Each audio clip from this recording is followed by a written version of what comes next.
CMR shopping mall మన height Nagar లో భాగ్యలతా కమాన్ పక్కన ఫిబ్రవరి 29న ప్రముఖ సినీ తారలచే గొప్ప ప్రారంభం. ఈ రోజు చేస్తా ఉన్న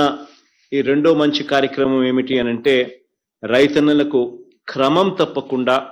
వారు పంట రుణాల కింద ఏదైతే తీసుకుంటారో బ్యాంకుల దగ్గర నుంచి పంట రుణాలు ఏదైతే తీసుకుంటారో ఆ పంట రుణాలన్నీ కూడా ఖచ్చితంగా రైతన్నలు క్రమం తప్పకుండా బ్యాంకులకు కట్టే కార్యక్రమం ఎప్పుడైతే చేస్తారో బ్యాంకులకు రైతన్నల మీద నమ్మకం కలుగుతుంది. ఇచ్చే వెసులుబాటు ఇచ్చే సొమ్ము కూడా ఎక్కువ మందికి రైతులకు ఇచ్చే పరిస్థితి కూడా నెలకొల్పుతుంది. ఇలా బ్యాంకులు రైతన్నలకు ఇచ్చే పంట రుణాలు ఆ పంట రుణాలన్నీ కూడా రైతన్నలందరూ కూడా క్రమం తప్పకుండా కట్టే కార్యక్రమం దీనిని ప్రోత్సహిస్తూ ఎప్పుడూ జరగని విధంగా రైతన్న వడ్డీ సొమ్ము బ్యాంకులకు కట్టిన వెంటనే మళ్ళీ ఆ రైతన్నకు క్రమం తప్పకుండా ఆ రైతన్నకు మళ్ళీ తిరిగిచ్చే కార్యక్రమం. ఈ తిరిగిచ్చే కార్యక్రమంలో భాగంగానే ఈరోజు 2021-22కు సంబంధించిన రబీ పంటకు సంబంధించిన రుణాలు కానీ లేదా 2022 ఖరీఫ్ పంటలకు సంబంధించి ఈ రుణాల మీద దాదాపుగా 10,79,000 మంది రైతన్నలకు వాళ్ళు కట్టిన వడ్డీని మళ్ళీ ఆ రైతన్నలకు తిరిగి 0 వడ్డీ రూపేణ మళ్ళీ వాళ్లకు తిరిగి రీయింబర్స్ చేస్తూ తిరిగి ఇస్తూ 216 కోట్ల రూపాయలు నేరుగా బటన్ నొక్కి ఈ కార్యక్రమం అయిపోయిన వెంటనే వారి ఖాతాల్లోకి జమ చేసే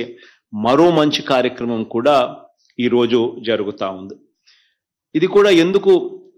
ఇంత ఇంపార్టెంట్ అంశము ఇంత అవసరమైన అంశము అని అంటే ఎందుకనంటే రైతన్నలు కూడా క్రాప్ లోన్స్ ఏదైతే తీసుకుంటారో ఈ క్రాప్ లోన్స్ అన్ని కూడా ఏదైతే తీసుకుంటారో ఈ 1 లక్ష లోపు ఉన్న ఈ క్రాప్ లోన్స్ అన్నిటి కూడా రైతన్నలు కరెక్ట్గా బ్యాంకులకు కట్టే కార్యక్రమం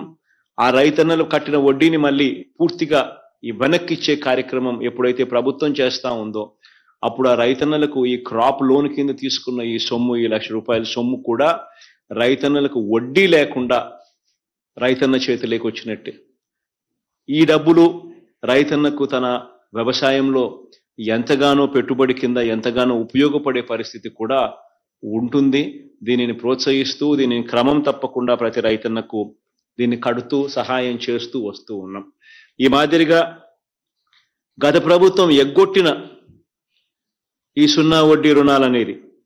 ఎగ్గొట్టిన 39,07,000 మంది రైతులకు ఇవ్వకుండా ఎగ్గొట్టిన బకాయిలు కూడా కలుపుకుంటే ఇప్పటి వరకు 84,67,000 మంది రైతు కుటుంబాలకు ఇచ్చిన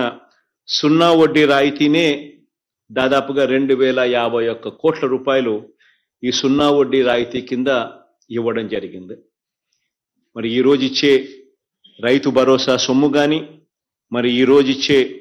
0 వడ్డీకి సంబంధించి మరో 215 కోట్ల రూపాయలు 216 కోట్ల రూపాయలు ఇచ్చే కార్యక్రమం అయితేనేమి